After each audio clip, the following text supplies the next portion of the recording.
I kind of, was sitting at work one day. I was in a different job setting then, but sitting at work one day and I just started listening to some old gospel songs that I grew up on. And I found myself having to kind of lock myself away in the back of my office because I'd gotten so emotional, but that's where I needed to be. I needed to be praying in that moment. I needed to be listening to that praise and worship. And it was then that I decided, you know what?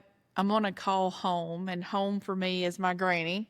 And so I called my granny and she started praying with me. And then that led to me reaching out to my home church youth pastor at the time, which happens to be my cousin.